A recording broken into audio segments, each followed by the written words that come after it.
Come here. Pepper, come here. Ladies and gentlemen, welcome back to this Friday with 2Ds for a double dose of the True Life podcast. I hope everybody's having a beautiful day. We're here with the one and only Adam Lopez, singer, songwriter, producer, performer, cool individual, friend of mine, lifelong friend, Adam Lopez. There goes the neighborhood, my friend. What's up, George? Dude, just stoked to be here, man. Where are you coming to? Where are you at these days? I'm all over the place. Right now, I'm in Oceanside, California. Nice, Oh, no, man. I take that back. I'm in Carlsbad. What am I saying? Okay. I'm in Carlsbad. Yeah, I was in Oceanside this morning. Nice, man. Stop off at the gosh, I can't think of that little cafe I used to go to. I forgot what it was called. Tons of little great places to eat over there, and Oceanside. Yeah. It's changed so much since we were kids. Yeah, a lot. Like a big section of it around the pier has definitely changed, and then like the neighborhoods are still pretty much the same though, which is kind of cool. Yeah, you know, you kind of get back. I spent a lot of time. Bit. Yeah, you got to, man. What are you playing any gigs over there in Oceanside, San Diego area? I've played a few with a friend's band, just sitting in playing guitar. But nothing on my own calendar really until like in July. But so far it's all Northern California. Yeah. I kind of have an affinity for Northern California. My wife was born in she wasn't born in Santa Rosa, but her family lives in Santa Rosa, and I've been up there a bunch to visit. It's so beautiful. It's such a more mellow, kickback part of California. Yeah, it's I feel like it's a different thing altogether, and I love it. Like I'm super drawn to certain areas up there where like I feel like that's where I want to get old, you know. If I ever get old, that would be a cool place to do it. I don't think I'm gonna get old. Yeah, I heard if you never grow old, you never slow down. I think it was Tom Petty who said that. Yeah, or I just think of Jay Adams. Like you don't stop skateboarding because you get old. You get old because you stop skateboarding. So I'm on a pretty beat up body, but I still feel good. I still skate almost every day. I'm surprised that you haven't mounted a tracker truck to your guitar.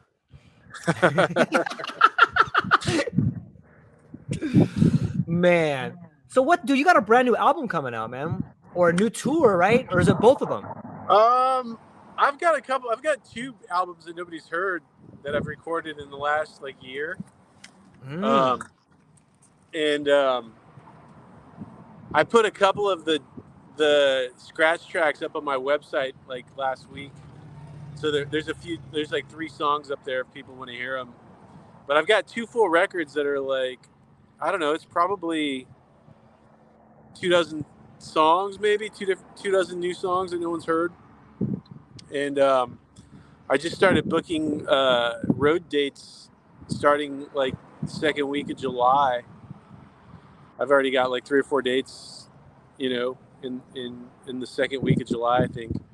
But I don't really have any plan. Like I don't have a goal or any plans or anything. I just started, you know, because I kind of dipped out for a little bit and was just on vacation for like 3 years. And then I let a couple people know, like, hey, I think I want to go back to work. And yeah, I mean, as a sideman, and I've played a couple of solo gigs, but in the last like 2 months of kind of putting myself back out there, I've probably played like, I don't know, 20 gigs or something in the last like 2 months. What is it? Have you noticed a difference in the world of performing or songwriting or art since COVID happened to now?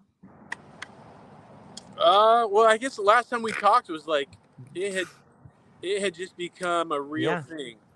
Yeah, like we were in it. Things were closed down, but it had just started, and so honestly, it doesn't really feel any different now. I think people are stoked just to be back, able to do what they want to do, and there's no real hang-ups anymore. Like every once in a while I'll see or hear chatter in the background with somebody that's like,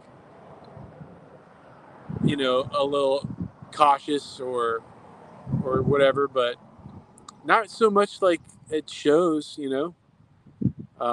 It pretty much just seems back to normal. I think the real difference is people are just like a little more grateful and a little more friendly. You know, they're having more fun. Yeah. Yeah, I think on some level I was kind of thinking like it shaved off the callousness of being around all the time. And it's not a really good way to put it, but you know, whenever you go into like a deprivation tank, you come out and the colors are a little brighter, the sound's a little crisper. And it seems like we were cooped up for so long that, you know, the appreciation for music or live performance would be at more of a fever pitch. And, you know, as I was thinking that as a consumer of content, I was just wondering, like, what about performing? Like, can you kind of see that in the crowds when you're performing? Yeah, I think you're right. Like, it's a little more. People are always having fun, but I feel like it's a little more relaxed fun in the sense that, like, there's just like that little reminder of gratitude for something that maybe, you know, some people might have taken for granted before, or even to the point of entitlement, like they were owed the experience that they were used to having. And I don't necessarily disagree with that, but like, Yeah. that situation really, I think, just kind of helped people kind of get their perspectives a little clearer on certain things. Yeah. So this brings up an interesting idea. When we think about perspectives, like one of the things I admire a lot about you, Adam, I think you're a really cool person. I really admire your authenticity. I admire your creative ability, and I admire your fortitude to do what you love to do. And that's really inspiring to me. And I'm curious, as someone who has created for a long time, do you feel like the material, the content, and that what you're creating is maturing and changing now that you're a little bit older? Or like, how has that changed? Can you see your change in your music, and what does that look like? It's definitely changing. I think it's just evolving, and I'm getting better at realizing the process of getting it from like an idea to actually being a song or a guitar part or whatever it is. I'm just getting better at translating those ideas. I don't think I've changed all that much as far as the things that I've strived for and the type of person that I want to be. I'm just getting better at doing it because I've been practicing longer, you know? Yeah. So yeah, like this, it's changed in the quality. I feel like it's changed in the like the I'm better at communicating. So Yeah. So, you know, those things come across. I think they're just better all around. But I don't think what I'm doing has changed so much. It's just becoming more clear. I like that. That's a good way to see it. When I was listening to you off of Tremont Street over there, and I was listening to the lyrics of that new song, "No one dies of old age." What is the track? "No one dies of old age anymore." Yes. Or like that to me is a song of someone who knows how to tell a story. And I don't think that we as people, especially men, like we don't really know how to tell a story until we've lived a life that's full of a little bit of tragedy, a little bit of hope, a little bit of promise, a little bit of disappointment, a little bit of inspiration. But like, I think that when I start to hear like the new tracks come out, I'm like, oh shit, dude, Adam's fucking got this thing figured out, man. The stories are starting to be palpable. Like I can kind of see the stories taking place, man. Yeah, I mean, I don't know. That's not like, I feel like that's not for me to decide. Like, I can just do what I do. Right. And when I feel it's ready to share, I share it. And then at that point, it doesn't matter what I think of it anymore. It's like, it's not, you know, it's not for me once I set it free. And so I'm glad that that's something that you get out of it. And I hope other people do too, because I feel like there's, you know, like one of the things I've tried to work on is like, none of my songs are about people, specific experiences, or like specific moments. They're like culminations of an idea. And then I know people, and I've had multiple experiences that kind of fit that idea. And so those songs are like tapestries of all the different things that focus around whatever that idea or subject matter is. But if they were so specific, then they would just be for me. And you wouldn't relate to it because you weren't there when that thing happened to me or that person crossed my path. So hopefully the material's more broad, you know, but relatable. I hope. I don't know. No, it's interesting. I'm always fascinated to talk to people and understand the way in which they create things. You know, I sometimes when I try to create content, whether it's a podcast or if I'm making like a video or something like that, I see it as a similar way where I want the audience that's paying attention to be entertained in a way. But the only way I can do it is by trying to find things that I think are really cool and then putting them out there and hoping that like whatever it grabbed in me grabs someone else. And so like when you're creating sort of with a broad net and casting it out there, it's an interesting way to look at it, or the way, I think the word you used was like a tapestry to find ways for people to identify with it. But it's interesting because you have a whole different mode of, you know, sometimes you're in a studio, sometimes you're in a live performance, sometimes you're writing a song based on this. Like, I think that you have a bigger range of performing, and that allows you to see different modalities like that. Does that sound accurate? Yeah, I think so, because you know, there was a time where like I was just known as a guitar player for other people. And so that I express myself differently doing that than I would in like subject matter of writing a song that has lyrics.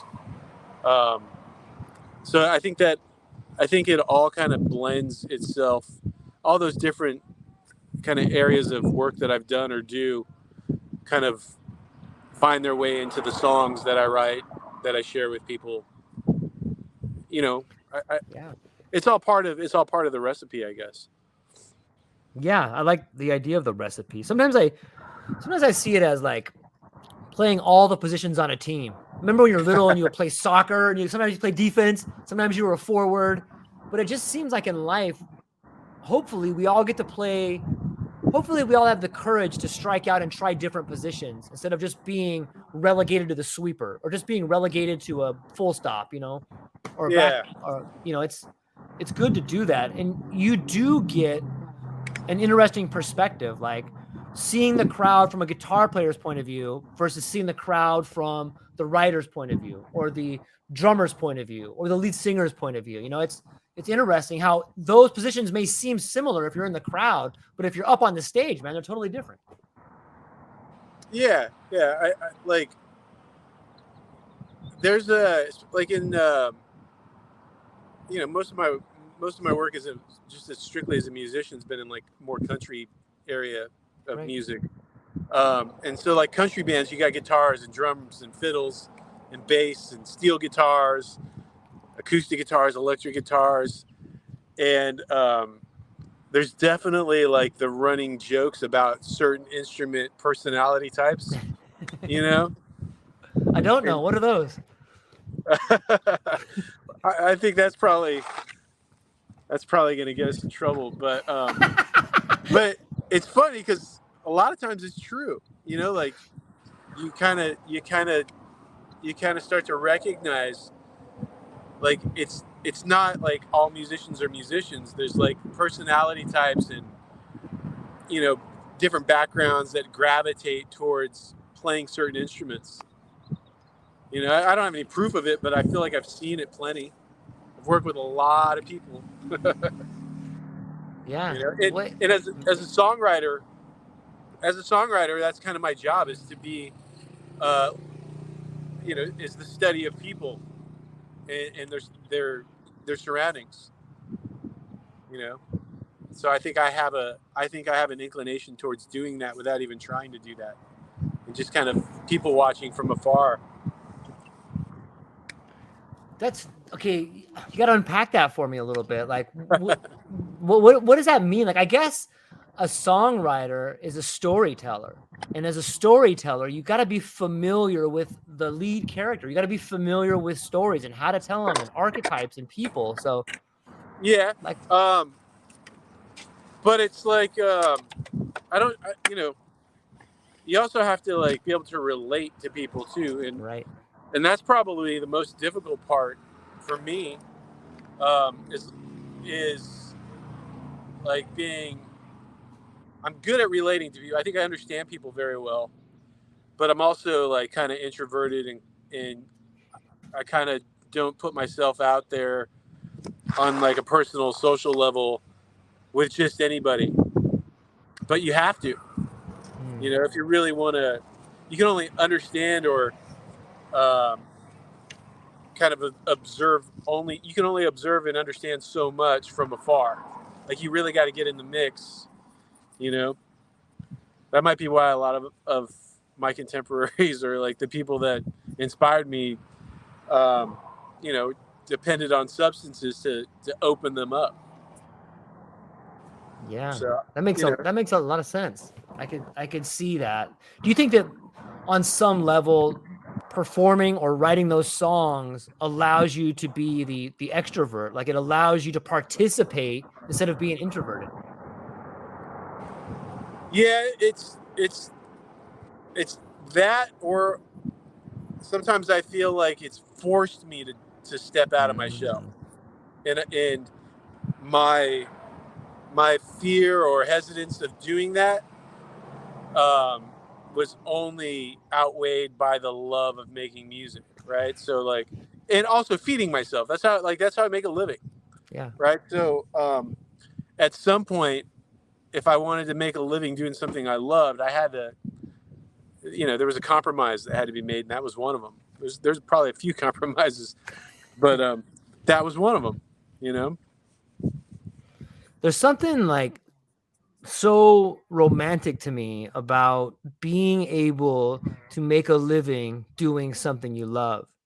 And I think it's so powerful to me because for a long time in my life, I caved into the idea that I had to do this thing to make money instead of doing something I loved and taking care of for that way. Right.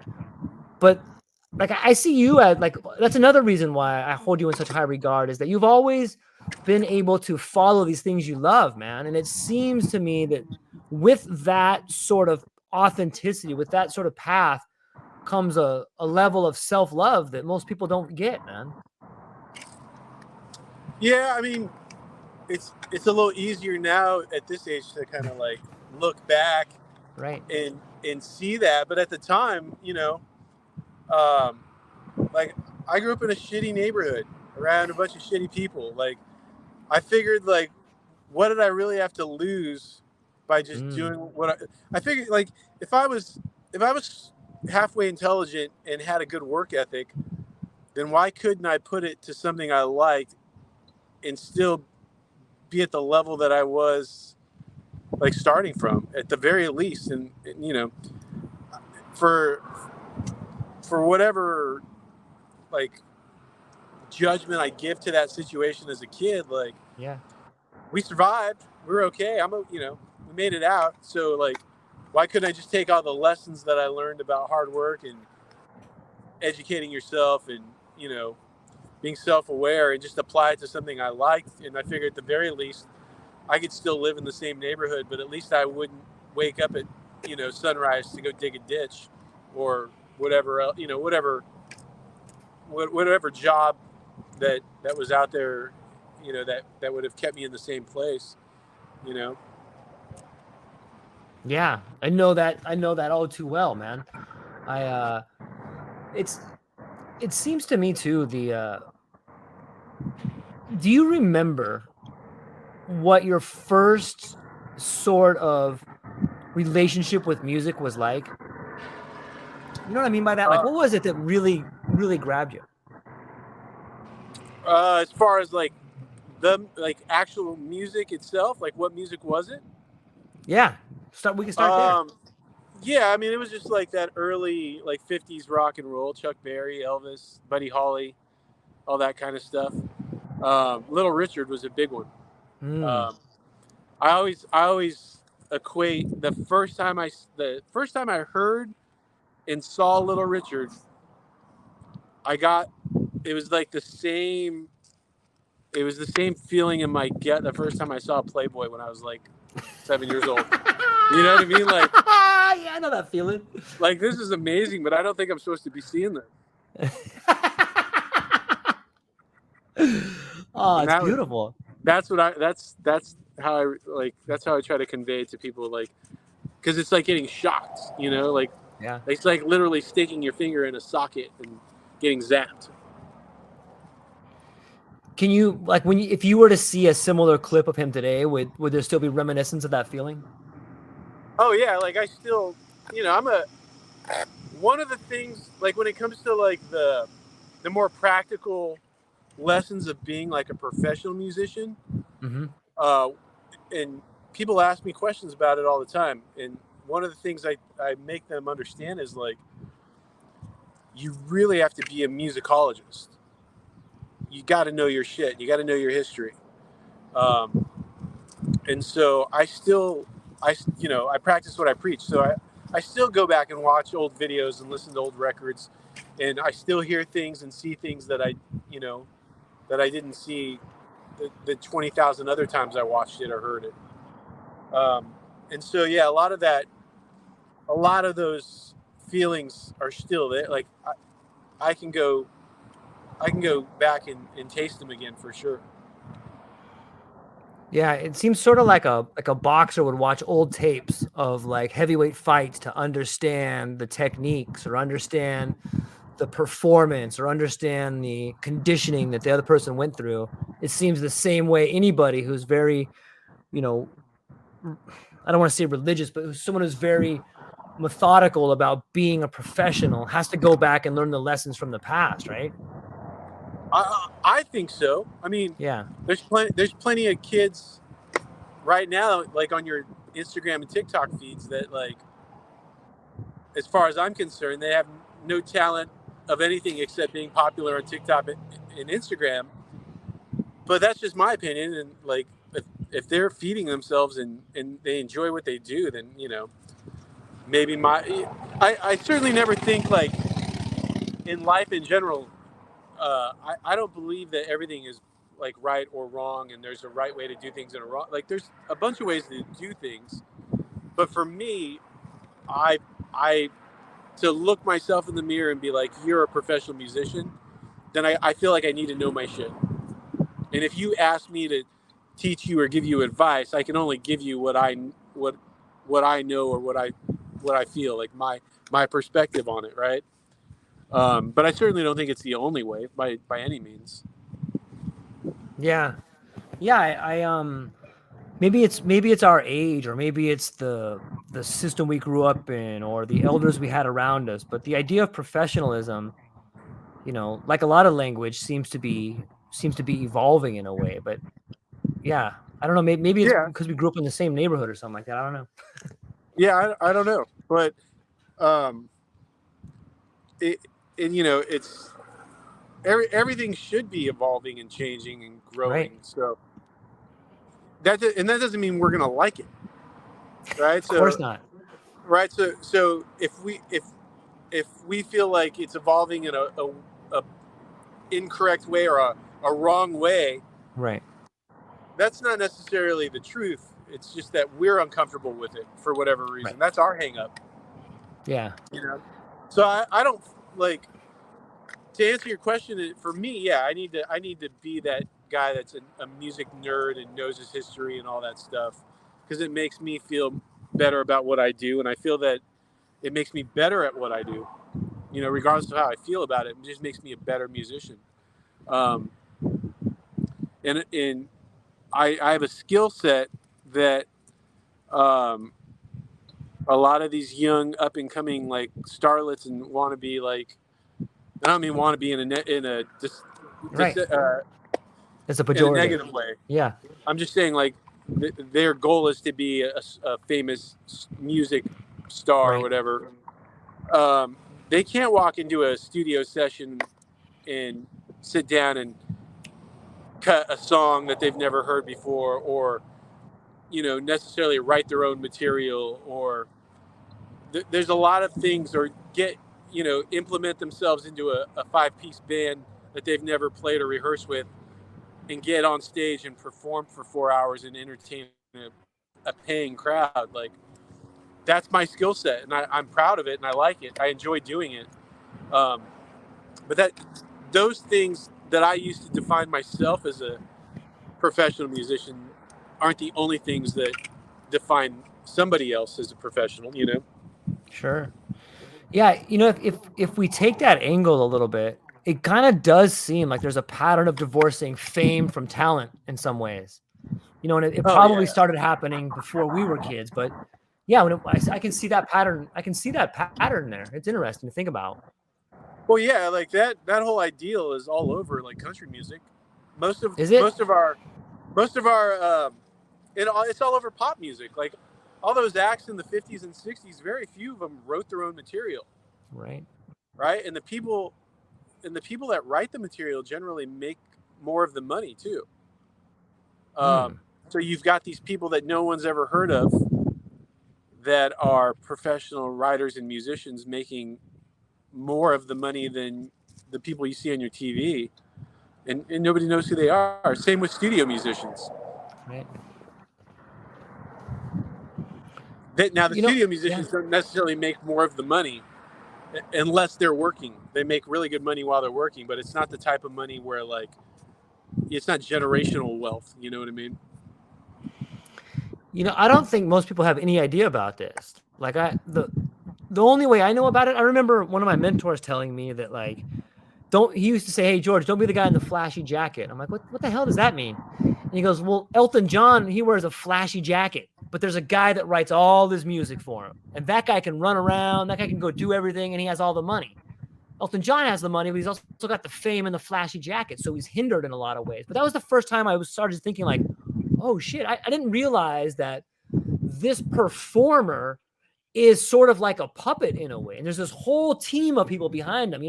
I guess in my limited view, I'd always thought that, the performer was the person who wrote the song, performed it, did everything. But that's not the case, right? No. I mean, well, Elton does write his own music, but he doesn't write his own lyrics. And so because he writes his own music, he probably owns some of his publishing, I would assume. So Okay. he's not a horrible example, but like the real example for most people is like Elvis. He never wrote a song that got published in his life, right? Everything he sang that we know of was written by somebody else. And I could name their names, but they would just be sounds. They wouldn't be like, there's no faces to those names. There's very few,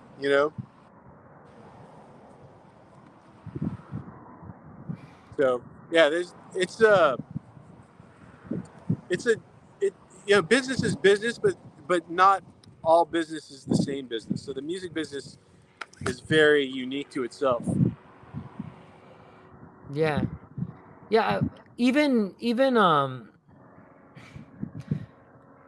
I kind of see the same thing with like the world we live in. With if you look at some of the complaints of professional athletes, they say, look, our agents are like siphoning everything off. Our coaches are siphoning everything off. And we go out, we do all the work, and we get paid a little bit. And if you think about a performer in the music industry that's just going out and going on tour, I can even think of like Milli Vanilli. Like those guys didn't do anything. They just went out there and lip synced everything. But it's interesting to look behind the scenes and realize like, whoa, these are a lot of cardboard cutouts. Yeah, and I don't know. Well, I guess I take that back. I do know a little bit about it, like present day, how that looks. Okay. But it still exists, but I mean, it's always kind of been that way pre like 1964. Like all those artists, the musicians on the records were not in the band, or even the people in the band making the records. A lot of times there was studio musicians recorded those tracks, and then the band went out and played them live. You know, they had to learn them and go out and play. And so they're, you know, now in like kind of the modern age with like backing tracks and that kind of thing, I think the ability to have your cardboard cutouts that are also popular in the internet has actually increased quite a bit. So you've got Really? you've got more Milli Vanillis that can hide behind a lot more technology and still be basically, you know, they're brands now. They're not artists. At least those types. There's plenty of legit, really talented artists making really good music out there that you're not going to hear or see on TV, you know, or hear on the radio. But I feel like, yeah, the cardboard cutout, like that type of act could actually probably get a lot further these days with little effort. Man, that kind of makes me sad a little bit, because I kind of was hoping that this new wave of the creator economy was, you know, allowing artists to shine through. But as I start looking through, what do you think? Well, I was gonna say, like, that's why I'll just go back on the road, because I can draw a crowd on a street corner with an acoustic guitar, and I'm not hiding behind anything, and there's not even an amplifier or a microphone. Like the people that you're talking about, they can't do that. Yeah. You know, they can't. They can't, without all those things to hide behind, they can't feed themselves. And so there's a couple things there. Like for me, like I take a lot of those cues from like old blues artists from like the 30s and the 20s, where all they did was travel around their region or the country with the guitar and a suitcase, and they set up on street corners, and that's how they made their living. And that was completely a legit way to survive, you know? And you gotta be the real deal to do that. Those people, you know, eventually they made records, but they were doing that with there was no record to promote or no tour announcement, none of that. They were just out working, you know? And that's kind of where I'm going back to, partially because of what you're talking about, is like all those other types, those cardboard cutout types, in this world of like digital music and internet and all this stuff. If I'm in that world with them, then I'm competing with them. Right. And the strengths of my skill set can't really compete with or nor do I want to compete with them. I don't want to spend more time getting better at editing videos on Instagram, or like, it's just not, there's nothing wrong with it. It's just not what I do. And even like recording records is like, I've never made a good record, because I just, you know, like I've made records with my songs that were good songs, but I've never really made like a great record that's that I feel like is a real representation of what I do. Like I've never accomplished that. And part of it is just because I don't really give a shit. Like I wanted to make good records with good songs, and the playing was good, and there, you know, everything's in tune and it sounds good. And but a lot of them were done like really quick and fat. Like the whole process that somebody might spend a couple years on was done in a weekend, and they're good products because I had talented people to work with and all this stuff. But like really what I was creating was like mementos, merch, things to people to take home, you know, as like a little token of an experience they had at a concert or whatever. but I can honestly say, like, I'm not ashamed of any of those records, but I've never made a great record that I know I'm capable of making. And part of the reason I just don't care is like I don't I don't feel like music. I don't feel like any of my songs should ever be captured and then become like the gospel. Like that's what that one song is supposed to sound like. To me, like I get more out of playing it for you in person and creating it for like painting the picture while you're watching as opposed to painting a picture at home and selling it to you. If that makes any sense, because like the act of creating is what really kind of like does it for me. That's what satisfies me. So going back to like your first question, tell me about like what new record, new tour, what's going on. Like I'm not really trying to make a new record because I just don't care. You know, what I'd rather do is how about you just book me on a show and then you bring a recorder and you record your own record for yourself. You can have it. Yeah. You know, it's better. Yeah. like I'm gonna play the same song that I played yesterday, but it's gonna sound different today because I'm gonna play it different because I feel different because I'm a different person than I was yesterday. You know, I feel like I don't want to record a song. It becomes the definitive version, and then I've got to play it that way all the time. Or like, if I don't play it correctly, then it's a failure. You know. Yeah, and that goes back to the whole. Yeah, it goes back to the whole like thing. I don't think things are right or wrong or, you know, good or bad. They just are what they are, and so like, I'd rather have a different experience every day than just try to recreate the same thing every day. It reminds me of I heard a story once about pictures and how I forgot where I read it or I heard it, but there was people talking about like they hated pictures because it gave, if you took a picture of them and gave it to somebody, it was a perception of them that wasn't really them, and it kind of trapped them in this idea, and then now that image of them, which they may not even like, is out there for everybody to hold on to and hold them up against, you know. And I've never thought about it from that angle that you've said, but yeah, like the whole commercialization of anything we do is but a pale picture of who we really are. It can only trap you in like a one-dimensional way, right? Yeah, I mean, obviously that's not how I think about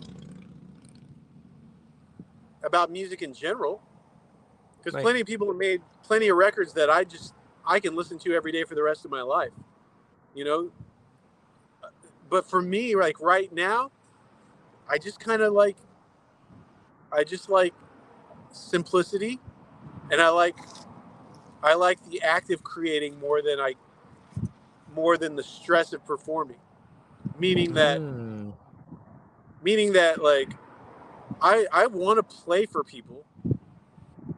I want to like give them something, but the idea of putting on a performance where like it's got to be tight and it's got to be practiced and rehearsed and it's got to sound impeccable, that I'm not interested in. You know, you're still going to get the best that I can give you at the moment I'm giving it to you, and after doing it for as long as I have, and I think being born with an inclination that I'm doing what I was born to do, it's probably, I would hope you're still going to think it's pretty fucking good. But, you know, like the whole way that records are made, especially now, those people took years or countless attempts over every little syllable they sang or every little note they played on their instrument to make it perfect. The chances of them playing it perfect from start to finish in one try, like most people don't have that skill, and it's not the norm to make records that way anymore. It used to be, but now like people can literally piece together their song, like drum hit by drum hit, note by note, syllable by syllable, and technology allows them to tweak it, and move it, and push it, and massage it until it's like perfect on a grid and pitch perfect. And I've had some really good performances in my day that were better than any record I've ever made. But I certainly, like, I'm not in that zone 24/7. So, but like I said, even at my worst, I like to think it's still pretty fucking good. Yeah. But that's what interests me more than like trying to make the perfect record. I'd rather go out and just play for you every night on a street corner or in a comfortable venue or in your backyard or whatever, and like share an experience with you as opposed to like recreate and then perform like this scripted thing for you. It almost seems alien in a way when I think about the level of perfection that can be done. Like I never thought about it that way, but if you really have a fine-tuned ear for something, you could be like, wow, that's way too perfect. It kind of sounds crappy because you know that it wasn't made authentically. You know that it was, okay, someone laid down one chord and then they just hit the repeat button and layered it in there. Mm-hmm. I didn't even know that was really possible. But as you say it, I'm like, oh yeah, of course. Why wouldn't they do that? Yeah, for sure. They do it all the time. And it's not, I don't think we have to wait another 50 years, but I don't think anybody's going to be talking about any of those records in 50 years. Like we still talk about, Sgt. Pepper and what, like, Led Zeppelin 3, or like people just are just the stuff a lot, not, and again, not all of it. I could direct you to people that I've worked with that I know personally that make fantastic music, and it's real as anything. But I equate it, and I think we talked about this before. I equate it to like junk food. It's not sustenance. It's gonna maybe keep you alive a little longer, but ultimately it's gonna destroy you, and it's just not. It's not there for the long haul. Like it's not gonna advance the progress of you as a person.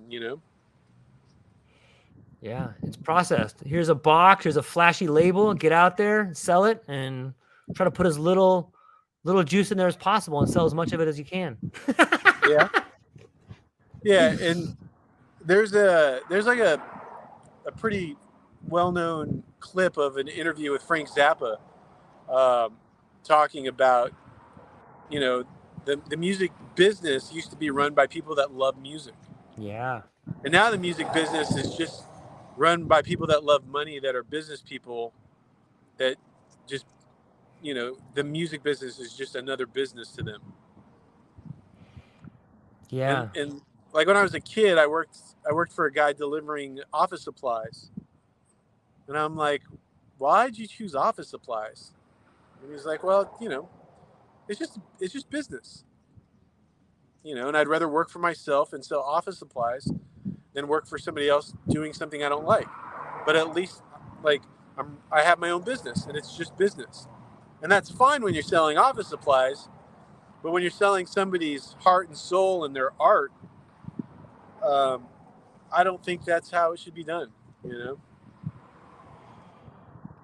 Yeah, I think that's a problem, not only in music, but in the world we live in today. And I think you can see the giant hole in our society when we have divorced, everything meaningful and try to put it into a monetary package. We've divorced thought from morality. We've divorced artwork from performance. We've packaged everything, it seems, in a way that can make the most amount of money, and in doing so, we've taken the soul out of it in a way. I feel like we've divorced our soul. We've divorced meaning in some ways, but I don't know. Is that too much to say? I don't think so. I mean, that's the problem with like I feel like most of the world around us puts value on everything and everybody.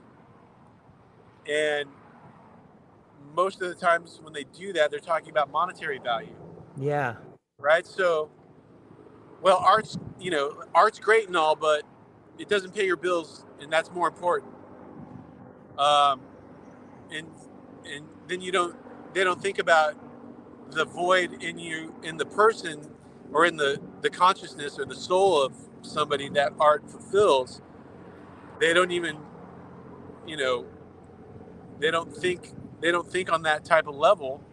And I'm not saying that level's higher or better. It's just a different plane. But then everything becomes about a monetary value, and you're putting it on people, and you're putting it on art, and you're putting it on, that's why we put it on. That's why we have fast food, is we put a monetary value on it, and so cheaper is better, right? It must be, because it's cheaper.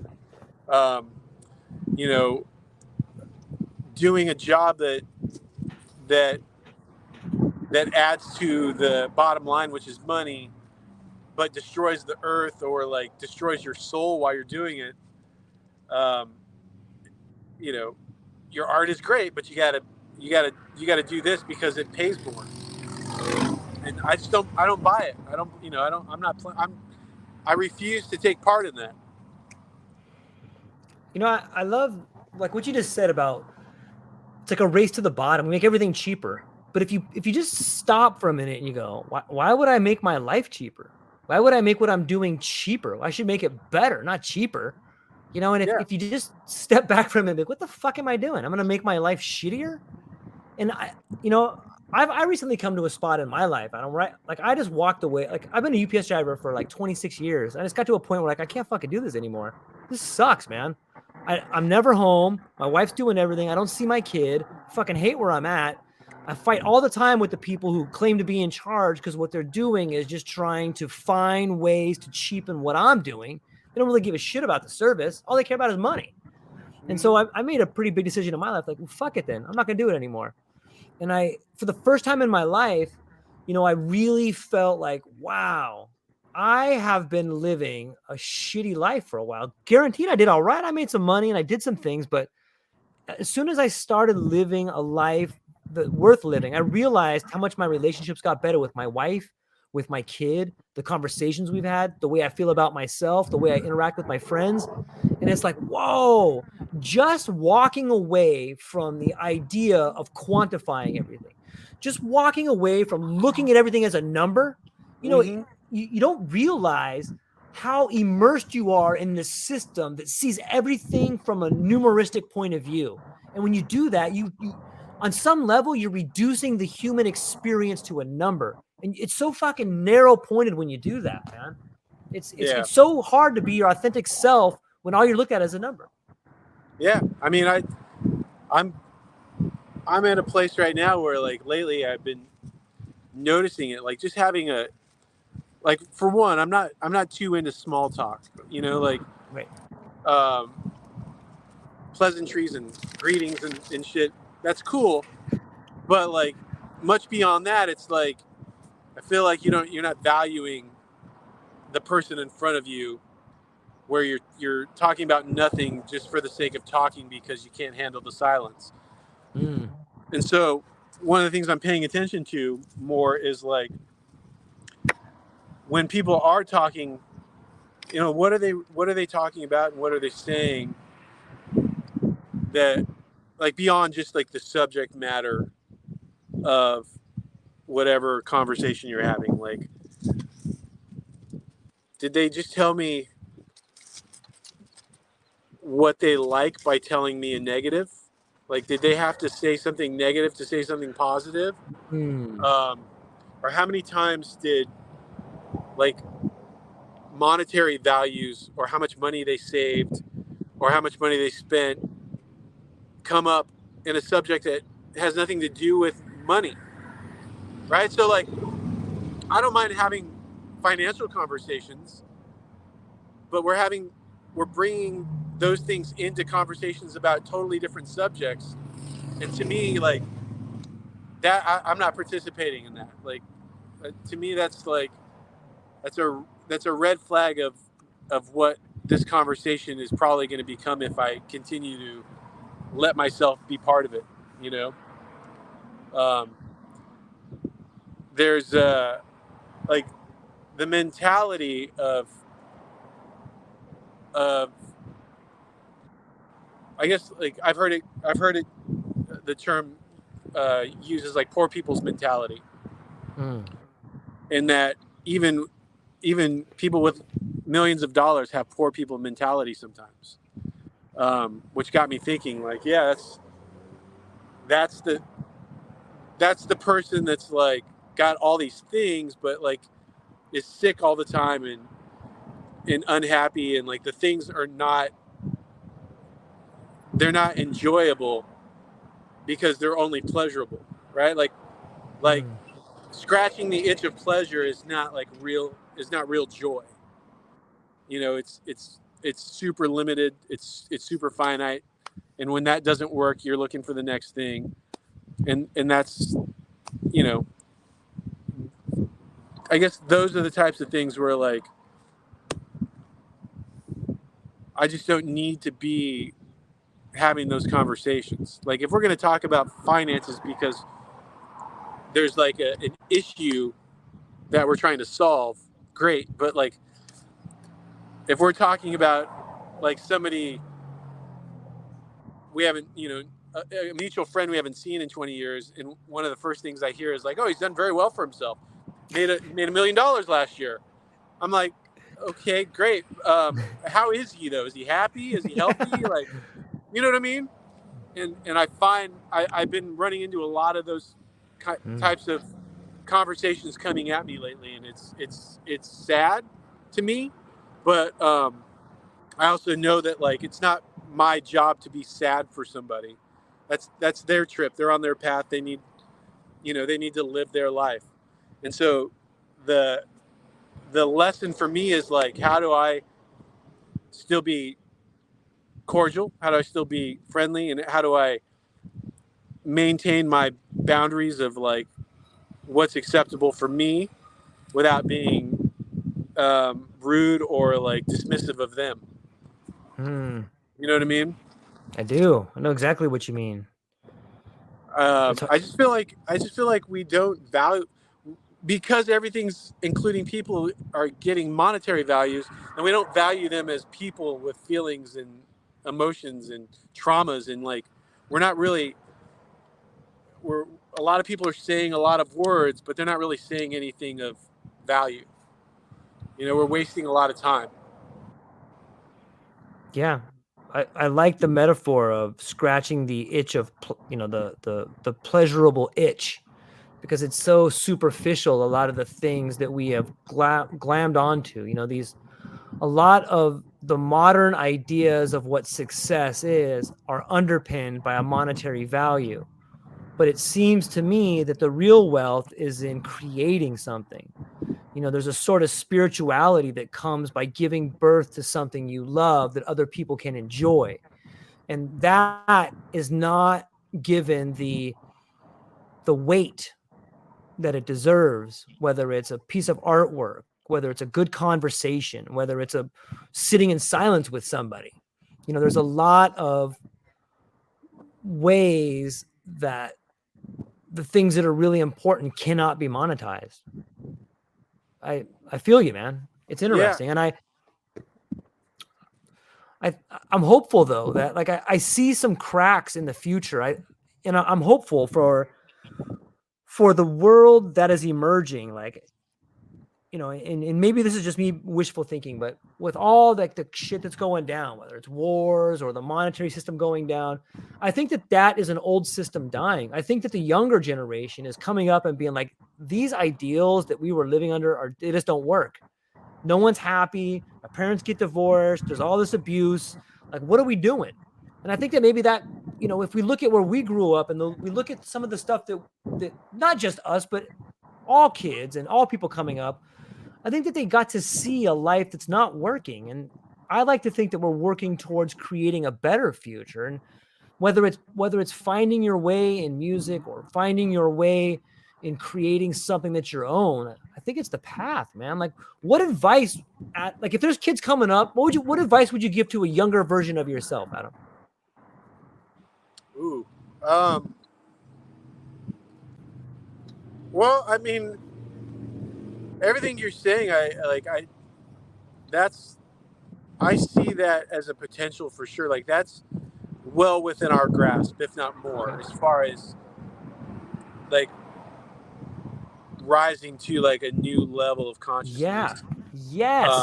So that, and I guess that's the message to the like younger me is like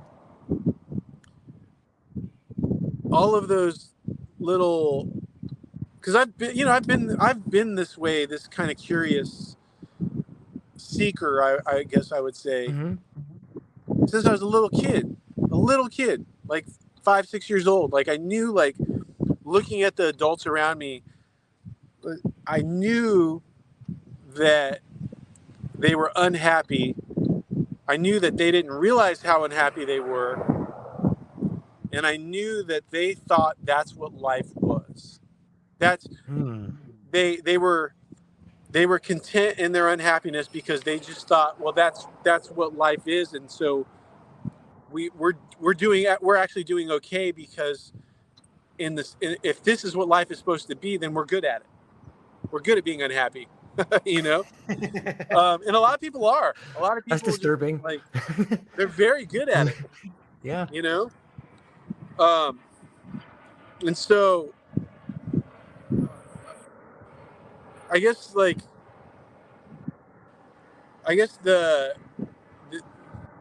path to educating myself, I've been on it for a long time consciously, like knowing like internally in my gut that there's more to it than this. And the generation that raised me, I don't have to accuse them of doing it wrong for me to change and do it the way I want to do it, that I see as right. It's just the evolution, right? Like, I experienced what I experienced because that's what I needed to experience. But now that, I'm an adult and I'm my own person with my own means of like providing for myself, I'm not reliant on other adults in the sense that I'm at their mercy. We're all relying on each other because we're all from the same source and we're all connected for sure. But it's different when you're, a 15-year-old kid or whatever versus an adult that can provide for themselves. So I would tell that young me to like trust their gut, continue to like look for the answers themselves instead of relying on other people, question everything, Yeah. or and not question it in the sense that like, your parents would tell you don't question my word. Well, there's a difference between questioning their word or their authority and then questioning the lessons they're teaching you.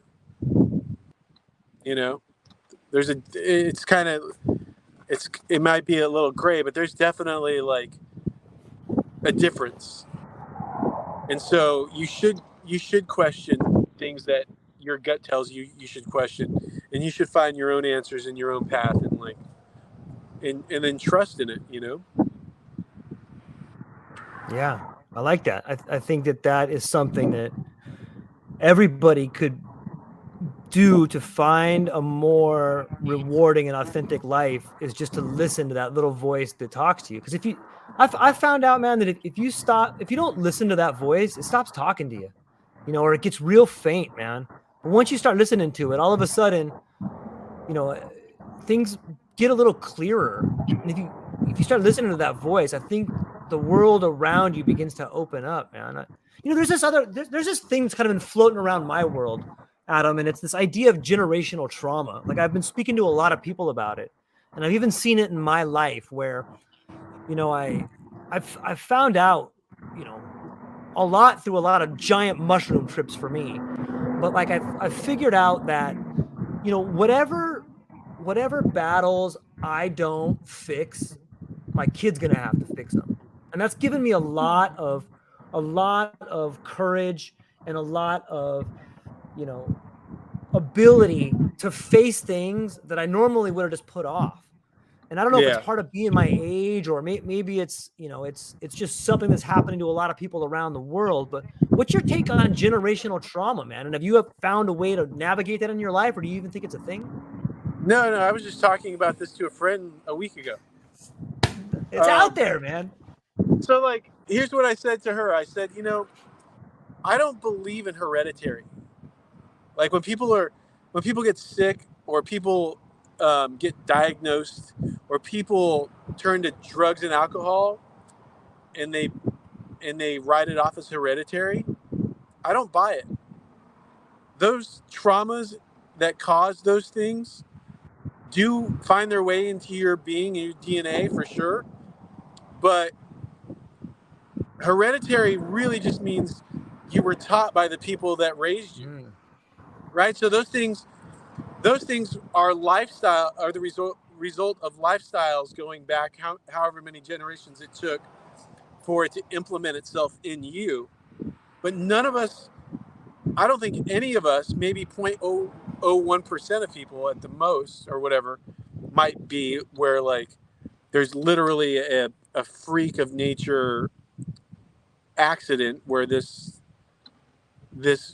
strand of DNA came out flawed. But really, like, the universe and creation doesn't really make that many mistakes, right? So, like, if that's true, then all these things that we can dismiss as hereditary are really just what you were taught, and what your parents were taught, and what their parents were taught, because you were raised by those people. Those people imposed their will and their politics and their religion on you, and what those things are, their definitions. Those people fed you the food that they ate, right? So, like, you're obese, and your parents are obese, and so are your grandparents. That doesn't, you're not doomed. It's not hereditary in the sense that it's in your genes and it's always going to be in your genes, because that would imply that your life has already been mapped out and written for you. You know what I mean? Yeah. So hereditary is like, it's real, it exists, but you're not bound to it. So therefore, to me, it doesn't really exist. Right? So you're talking about, like, generational traumas. Well, I'm dealing with mine daily, moment by moment, breath by breath, for sure. And every time I feel like I've reached a new level of, like, consciousness, a new one emerges, because it's been there all along, but at the level of consciousness I was at, I couldn't see it.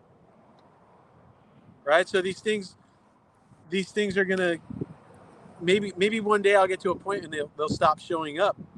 But if I had to guess, I would guess that they'll probably just always be there, and that's okay. They're supposed to be there, and I'm supposed to kind of wade through it and sort it out, so that, I don't have any biological kids, but I have lots of kids that I consider mine, of varying ages. Like, some of them are full-blown adults, but they're my kids in the sense that it's my duty as like a fellow human to do my own work, so that I can lead by example, and hopefully my example's better than the generation before me. Yeah, I like that idea. I kind of see a similar, like, I've been thinking about this idea of patterns for a while. Like, we live our life according to a pattern, and it's really easy to stay in that pattern if you let it. It's really hard to break a pattern, whether it's a pattern of abuse, a pattern of drinking, or a pattern of living. It doesn't have to be a negative pattern. It could be a positive pattern. But the longer you stay in that pattern, the longer you become callous to what is possible. And if you just shift your pattern a little bit, the whole world can open up to you. And maybe that's what when you talk about things not being hereditary or drinking being something that's a learned behavior, or being obese is a learned behavior. I think that on some level, just getting out of your comfort zone can change that pattern for you, whether it's traveling, whether it's performing at a place when you're scared to perform, or whether it's just doing something that scares you. It's powerful to do that. And I think most people should be forced to do that in a way. And I know that sounds wrong, but maybe that's waking people up. I don't know. What do you think? Well, like with regards to like, just so we're clear, like the drinking and obesity thing being learned behavior, it most definitely can be hereditary in the sense that you are handed that, and so you're going to be obese and you might be an alcoholic. All I'm saying is you're not destined to die that way because it's hereditary, right? So you can change. So hereditary is not like a death sentence in some regard. So, I see. And then the flip side about patterns not having to be negative, you very well could become a person that is carrying on a learned pattern that's very much positive and good in the general sense, but is not positive or contributing to you, the individual, in the current life that you're living. Meaning that like you may have been taught something that's become a pattern that you do on the daily or on the regular, that if you abandon it and started something else, that other thing might be even more beneficial for you, right? And for the life you're living. So therefore that positive thing could be a hindrance at a certain point, because it's taking up the time and energy that you could be spending doing something that you created that's better for you. Can you give me an example of something like that?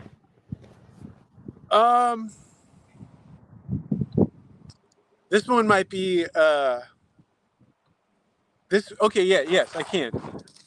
Because the premise you just set was leading me to a thought of one of the things I also don't believe in is daily routines.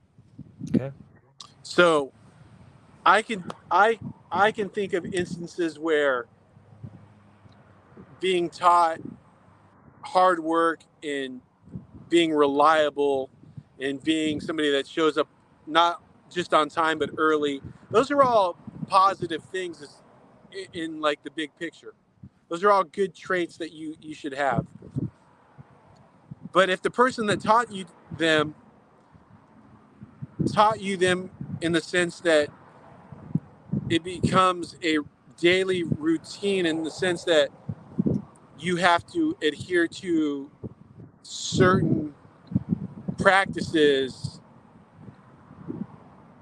at certain times of the day, every day, therefore every day kind of starts the same way or is framed the same way with only a little deviation in between the tasks, then I would for me consider that not positive, even though I'm doing positive things, because for me, I don't want to need to have to go through a routine to do positive things, because if something happens and my day doesn't look like yesterday because traffic or whatever set my course of the day off the clock, then a couple of things are put into play that are now stressful and not positive.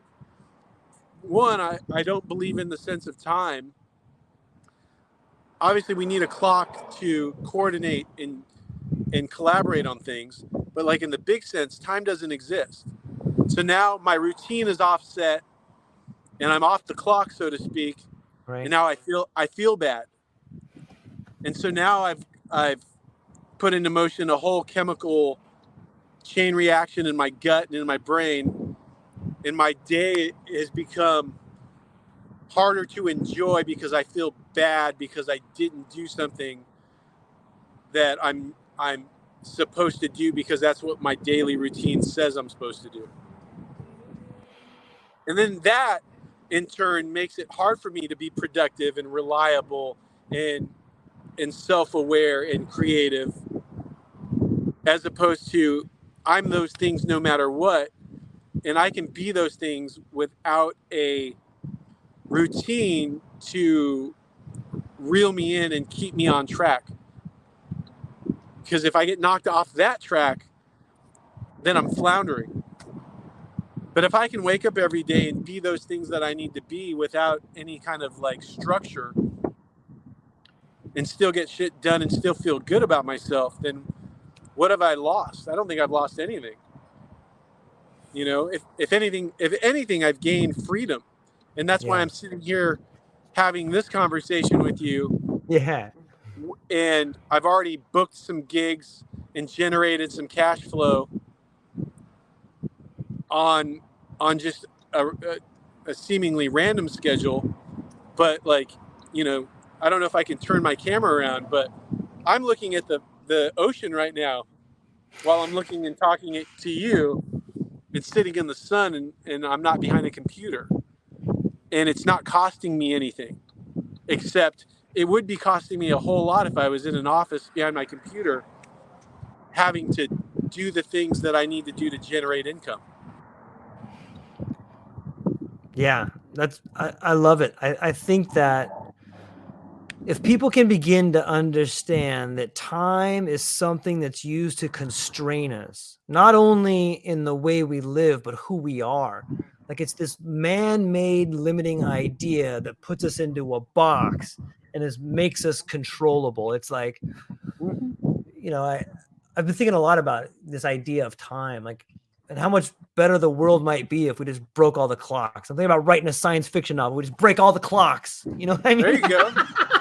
I would read that because the like what you're saying, I 100% agree with. But also, to add to what you're saying, it also just doesn't exist. It's made up. Right. So like, which I only say not to disagree with you, but actually to bolster your claim. Like that further proves what you're saying is right, in that it's used to something that doesn't exist is used to control us.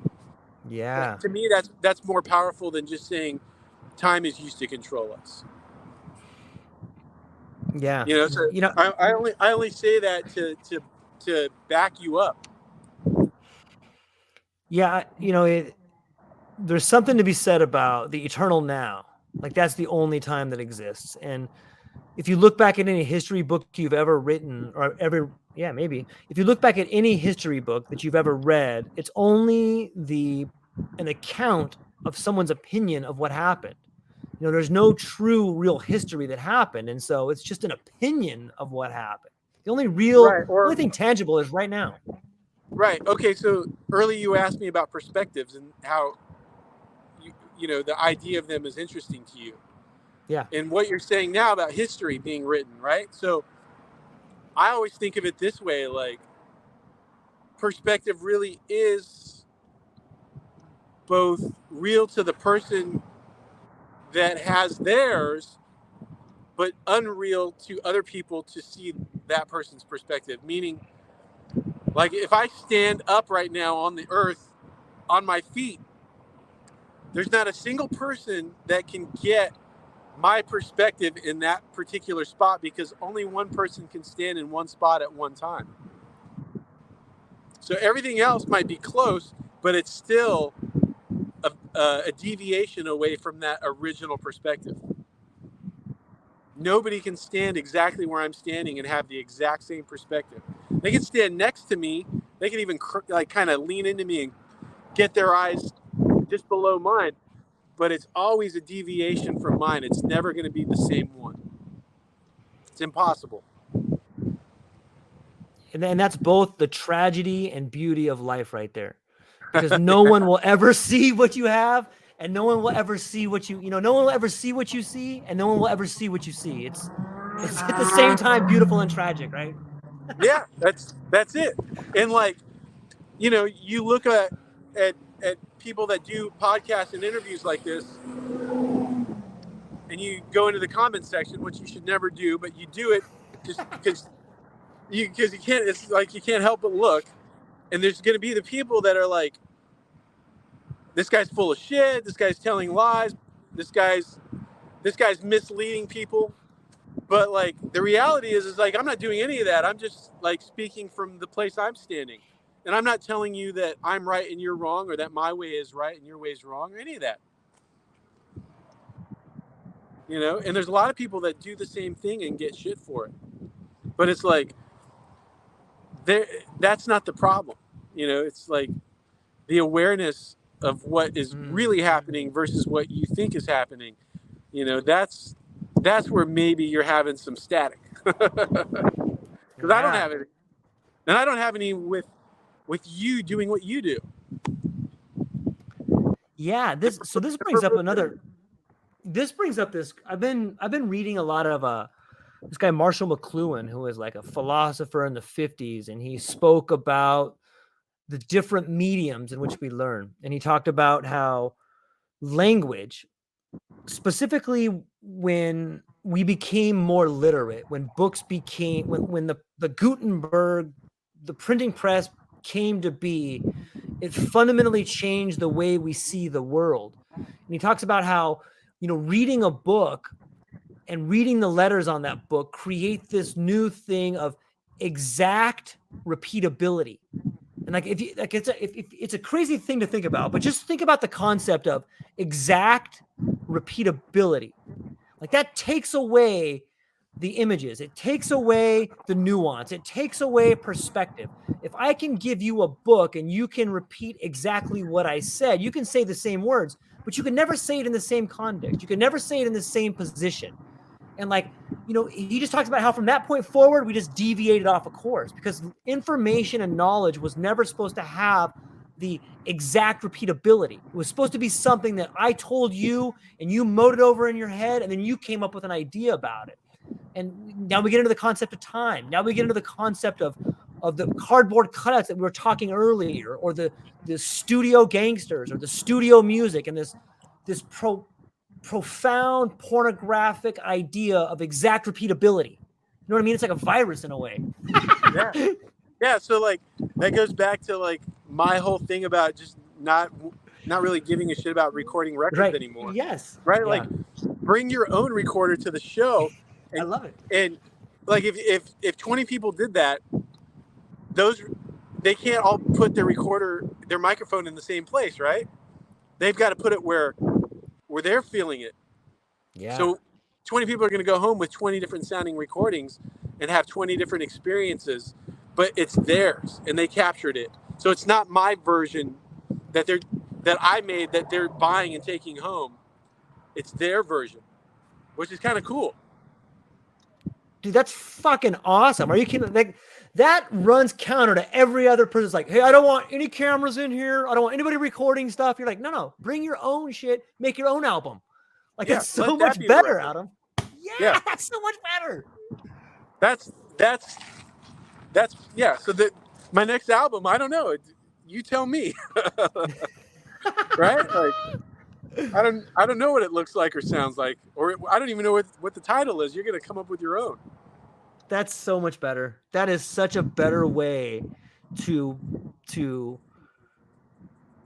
it just gives me a better feeling about the person that's creating it. Like it's almost like you're co-creating with people. Okay, and I don't know if we talked about this last time, but like one of my like mottos is creation, not competition, right? Or cooperation and not competition. And so that's like a life philosophy for me. So I don't, and the gist of it is I don't need to compete with you to get mine. Like we can both get ours. Yeah.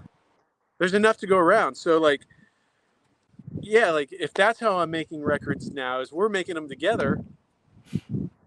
I think that's way cooler. And now, and so like, you know, one of the things that drives me crazy is like I'll walk into somebody's restaurant and they know who I am, or I'll walk into somebody's, you know, they're having an event and I'm there as a attendee and not like a performer. And they see you and they put on one of your songs that's on a record or CD or on Spotify or something, and they think you're going to be stoked. And it's like, yeah, it's kind of a cool nod, but it's also like it kind of drives me crazy. Like I don't want to hear it because I made it and I'm done. Like I'm on to the next thing. But if we're making records together where I'm just doing what I do, and you're capturing it on a recording device because that's what stokes you out. Actually, I want to hear what your version of it is that you enjoy. Like, I want to hear that. That's way more interesting to me.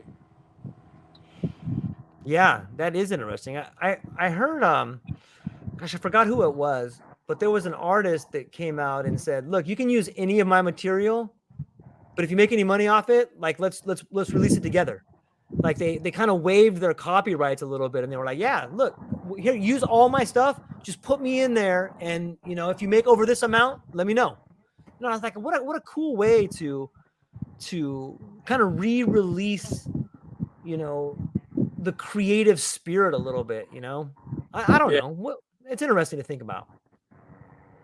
Yeah, and you know, that to me, like the things that I'm thinking about doing. Let this helicopter go by. The ways that I'm starting to think about it is because of the things that we have available to us, which very often when we have conversations about technology and phones and the internet, it's usually because it's created some kind of like chaos that we consider negative. But we have these things, so resisting them is only going to make me sick and stressed. But if I can accept them and then put them to use in a way that's like fulfilling and productive, like how do we do that? And for me as a songwriter, this is one way I can think of that I can do that, because everybody's got a really good camera and music studio in their pocket now. Yeah. You know? So, yeah, otherwise I'm just being I'm resisting what is otherwise. And that's not good for me. No, I don't think it's good for anybody.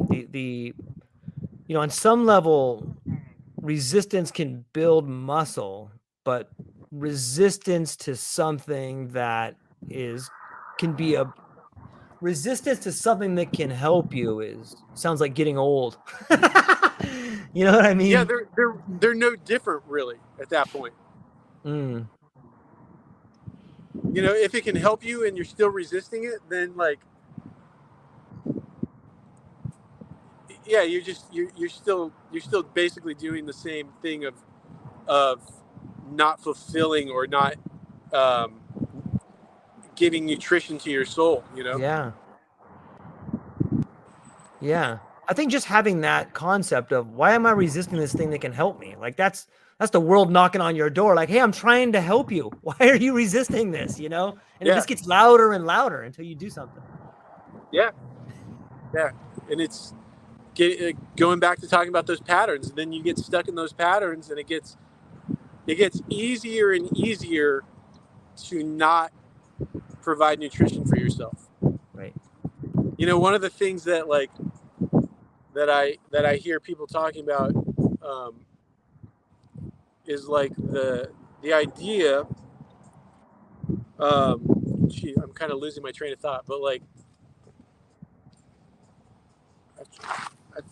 forgot what I was going to say or how I was going to say it, but Talk about the patterns that people present for themselves. oh, And right. So you're right. So people get into these patterns, and they continue to do things that are not contributing to their wellness. right. They might even be in the middle ground where it's not really harmful, but it's also not helping. But they're expending their self on it, and so it's.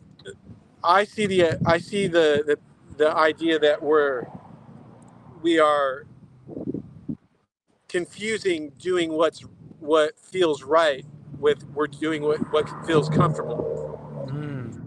And that's where that song that started this whole thing off kind of is coming from, right?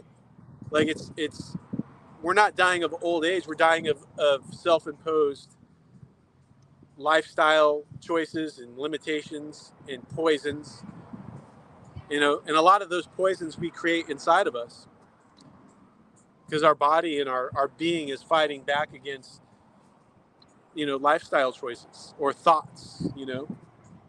Negative thoughts can kill you eventually. Yeah, I would venture to say that that's what kills most people. Yeah, and that's what that song is really talking about. Like, we're creating these chemical poisons inside of us with how we're living and thinking, and how we're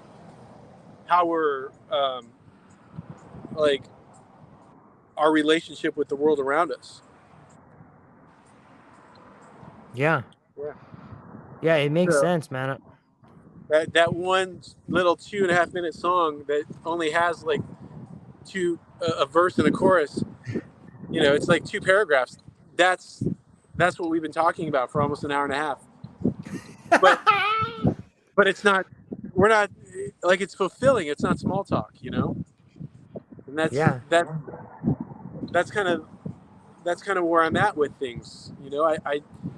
I have more to give, so I want more around me too. Like, I want more coming back. That's fulfilling. Like, I don't want to waste my time or my breath on things that aren't. Yeah. Meaning and purpose. And there's a saying that I've been hearing quite a bit, and it says the deeper in you go, the bigger it gets. And it's kind of interesting to think about. Well, and you were, when we were texting about this show, you were like talking about living your authentic self and kind of just doing it on your own terms and not really giving a fuck about the the ideas or the limitations that other people might impose on you doing, living your life that way. Part of the reason I'm able to do that is because I can spend quality time in silence with myself. And if you can't do that, it's really hard to do the other stuff. It's hard for me to sit in a room and do that because I feel like that's not natural. It's much easier to sit by the beach and just sit in silence, but you're still practicing, you're still practicing something that I feel like, for me, I need to practice that. And if I have to do it in a room with 4 walls and all the distractions of, comforts around me, like TVs and my phone, I can still turn those things off and just meditate. Like, I'm pretty good at it. I can do it every day. And I don't feel like I'm good at it in the sense that when I do it, it's always like at a high level, but I'm good enough at it that I can do it every day. And that, to me, that's more important. Yeah, I think it speaks volumes of being comfortable with who you are and the things that you've done. Because a lot of people, and people at home or listening to this, you can try this. Have a conversation with somebody and don't take the step when you're supposed to dance. You know what I mean by that? Like, just pause in a conversation and watch how uncomfortable somebody gets. Like, they'll start having anxiety a little bit. They just want to fill the air with conversation or words, even though you're just being quiet. And it's like little exercise like that. You're like, whoa, look how powerful silence is. Well, and not only that, but how valuable space is. Not every little space needs to be filled. if you don't believe me, come watch people drive in California where there's 3 lanes, and like people are trying to fill every hole with their car. It's the same with words, and same with thought, and it's the same with like relationships and presence around people. Like you can tell the people that are the least conscious are the ones that talk the most a lot of times, because they can't stand the silence. Embrace it. And again, I'm not judging anybody. If that's how people are in that setting, that's great. But I'm probably not gonna participate, or I'm gonna get up and go do something else, and that should be okay too. You know? Yeah.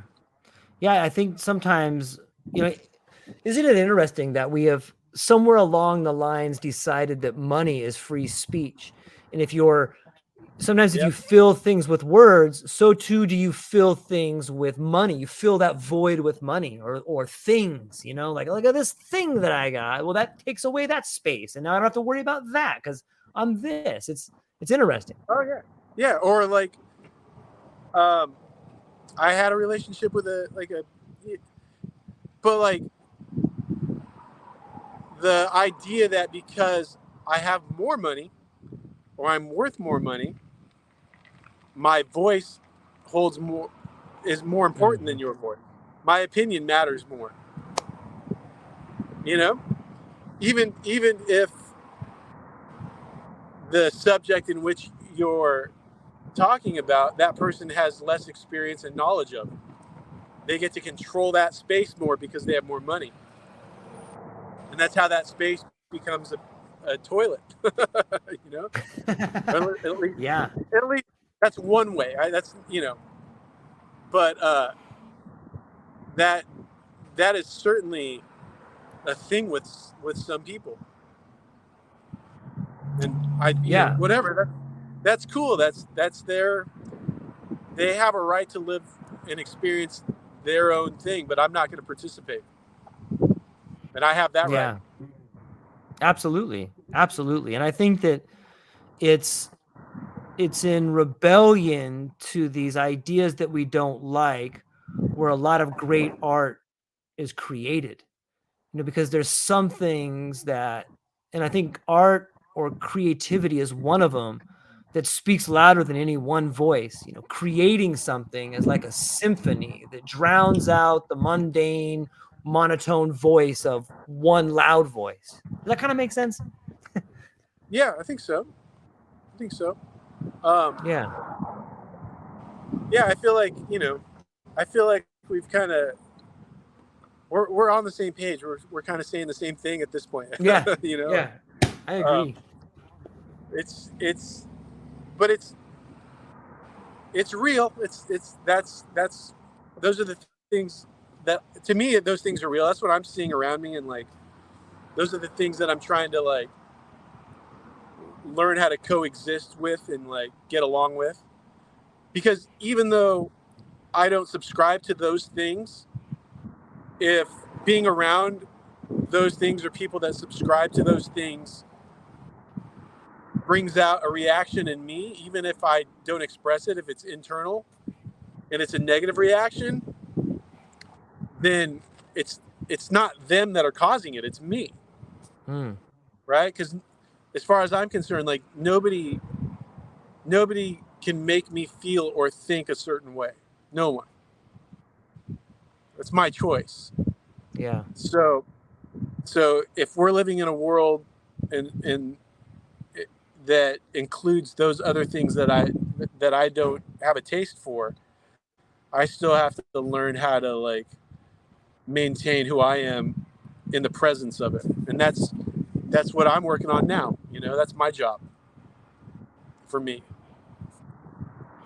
Yeah, one of the most heart-wrenching but also funniest statements I've ever heard is, "See what you made me do?" Right. You know what I mean? Like, no, Yeah. I didn't do that, but it's just someone blaming something, man. It's so funny to me and sad, because it's usually the sign before there's some abuse that happens, but I guess that's the the dark comedy that makes life worth living sometimes is found in those moments. But But I Adam mean, Lopez, yeah, we got. yeah, I was gonna say, but the flip side of that is I remember saying those things at some point in my life too, and in that moment, it was real to me because I felt it, even though it wasn't real. It was real to me, and so that's where coexisting and being empathetic are necessary. They're vital, but they're also really difficult because it's something, one of the kisses of death, I feel like, as a human, is to be like seeing is believing, because some of this shit you can't see but it's real, and I know because I feel it, so yeah, see what you made me do, like, now I'm detached from that, but I try Yeah. to be empathetic because I know what that feels like, because I at some point have said those same words. Yeah, I've seen it as I've grown older, and I like the idea of seeing, because I think when you see people acting a certain way and you can recognize it, what you're really seeing is yourself and how you react. Because the only way you can recognize something in somebody else is because you've done it, whether it's a good thing or whether it's a bad thing. And if you can get to that point and see people as another version of yourself, or as a mirror, as I like to say, hey, this person's showing me how ridiculous I am. Hey, this person's showing me some cool things about myself. Hey, this person's showing me, what I could be like or what I used to be like. But if you can get to see the people and the environment around you as a mirror, it can really change your life, I think. Yeah, yeah, and uh, that's another one of those like things, or those little mottos that I try to implement, um, just like moment to moment. There's a bunch of them, and Yeah. the world around me is a mirror. Um, Getting beyond things being good and bad, or right or wrong, or just always being present. Like, those are all just little reminders that I'm always constantly trying to not just remind myself of, because that's redundant to what I just said, but put into practice. And that's, Well put. that's work. But what else am I going to do if not that? Yeah, I mean, I think those are good examples of trying to live a life worth living. It's so hard to be in the present because there's constantly things that are pulling us back and trying to trap us in the past or make us worry about the future. But if you can just find those little totems that allow you to be here, whether it's seeing people as a mirror or, finding a moment to laugh about the pure absurdity that you're even here right now. You know what I mean? Like, there's little things that you can do to Yeah. bring you right back. Yeah. So I think we just solved the puzzle of life. well, that's why we have to Just have like these that. conversations, my friend. Everybody, you're welcome. Yeah. Right. And that's again goes back to like the small talk thing. Like, think about how much time can be wasted talking about the weather, that Right. like it's silly. And there's nothing that's inherently wrong with it, but I'd rather be doing this. Yeah, me too. Like nothing, like, and it's little things like that that can just drive you crazy. They won't ruin my day, but they'll still get me, and I'll just be like, like, you know, it's a hot one out today or something like that, right? And that's like, I don't know, is it? Like, I think it's great. You think it's hot? I think it's great. I think it's perfect. So now what? Like, what are we talking about? We're not talking about anything, Like, I'd rather do this. And so far, we're an hour and 40 minutes in, and that other conversation was only like 6 seconds. But I'd rather spend an hour and 40 doing this than 6 seconds doing that, because this is way more rewarding. Yeah, I agree, and I think that this is the antidote to that, and I want more of it to happen. I think people are thirsty for it. I think Yeah. that I do. I think that all these fillers are just ways for people to continue to live a life of depression or anxiety. And they're secretly, when someone says the weather's hot outside, I think they're desperately looking for communication. And if you can see it from that angle, I think your answer to that is a great thing to say. Like, no, it's not. It's cold. Like almost shocking someone into an argumentation is better than just Yes. that small talk, right? Yeah, No, for it's sure. not. I mean, and I don't think that's the best, but it is It's better not. for sure. It's something. It's something. But There's it's emotion in something. it. But yeah, you made me think of something else too with what you just said. And again, I'm starting to lose my train of thought. But yeah, I don't remember what I was thinking. You said something that sparked a thought, and I lost it. Maybe it'll come back to me.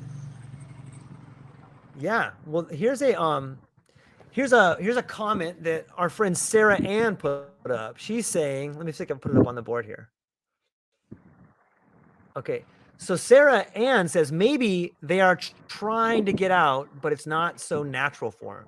And that could be it too. Not everybody has the ability to, maybe they're really introverted, and the way they're trying to break the ice is just saying, hey, the weather's hot out there.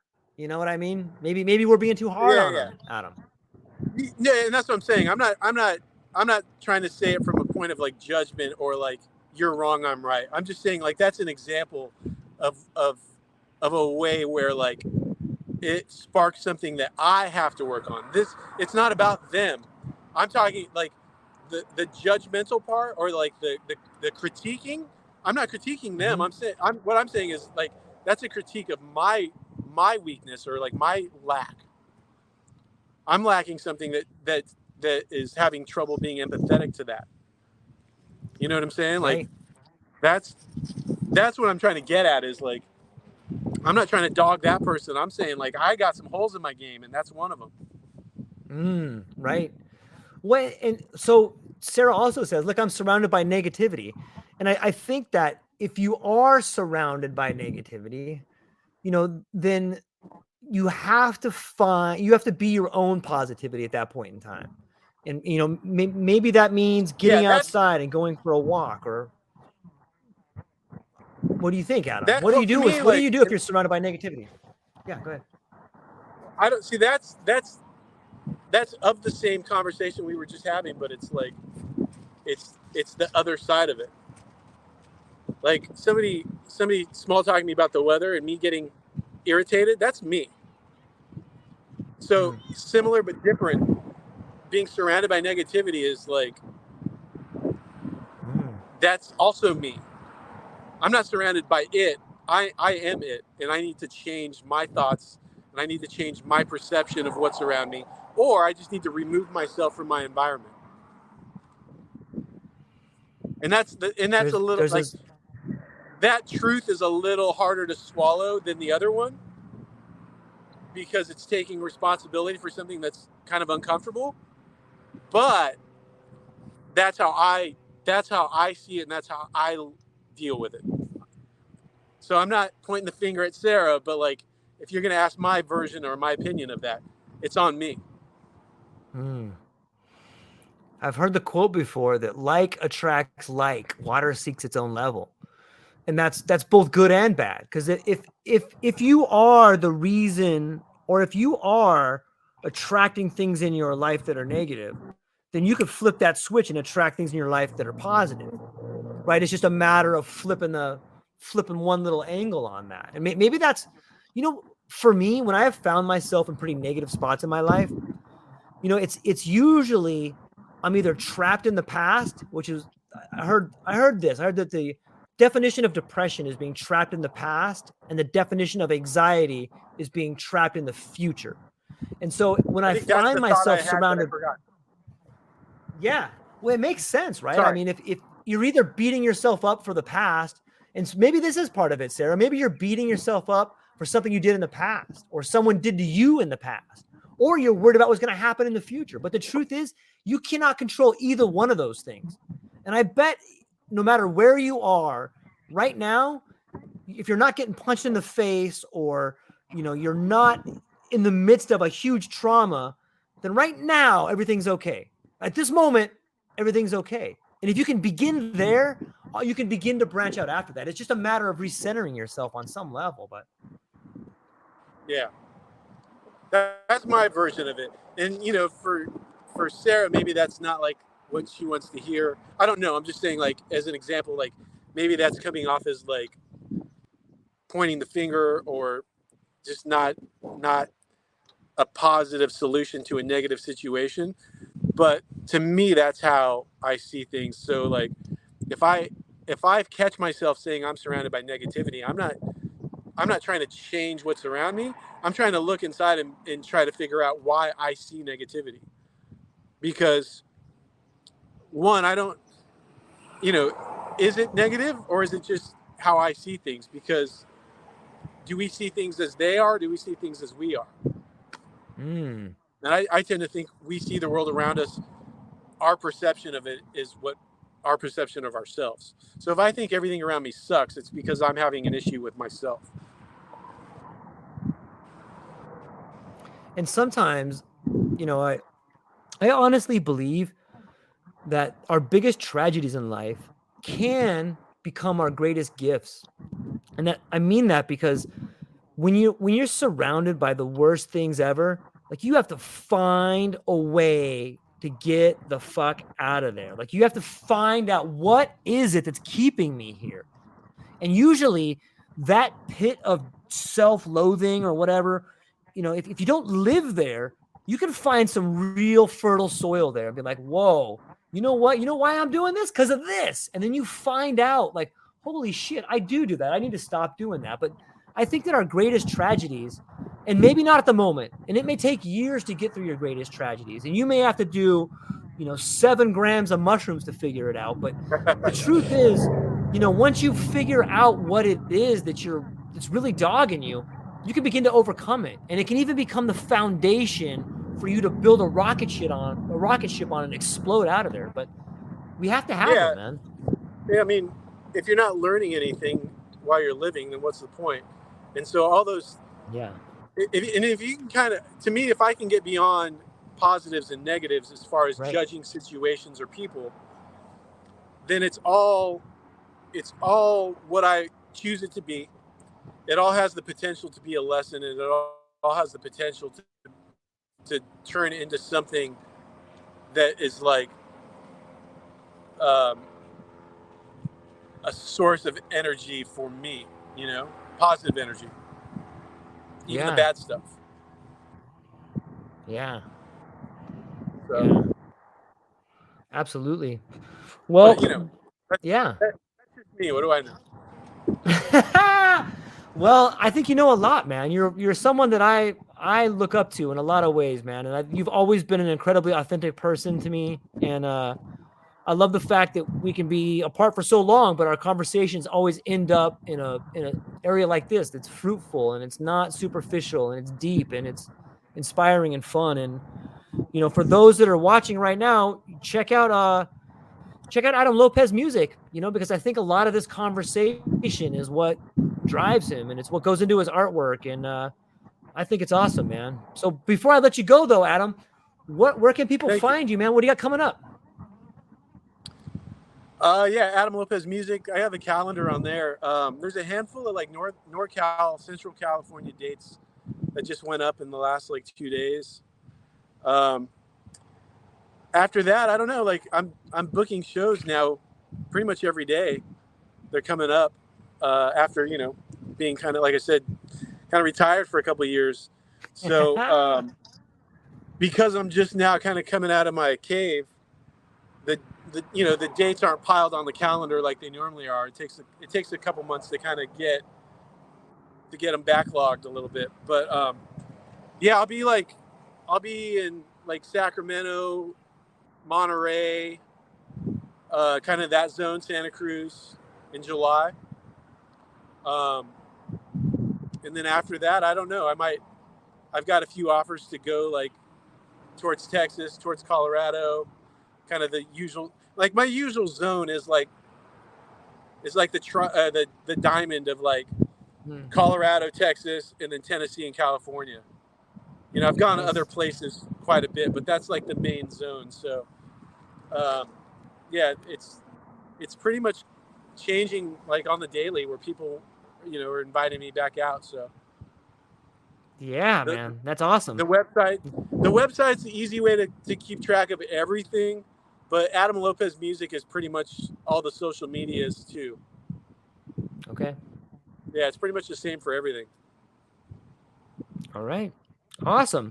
Well, hang on a second. I'm going to hang up with the audience, but I want to talk to you real briefly afterwards. And awesome conversation, brother. I really appreciate it. To the folks listening out there, to Sarah, to Steve, to Johan, we love you guys, man. Thanks for participating and everything. And we will Yeah, talk to you thank guys y'all. soon. Check out the links. Aloha. Peace.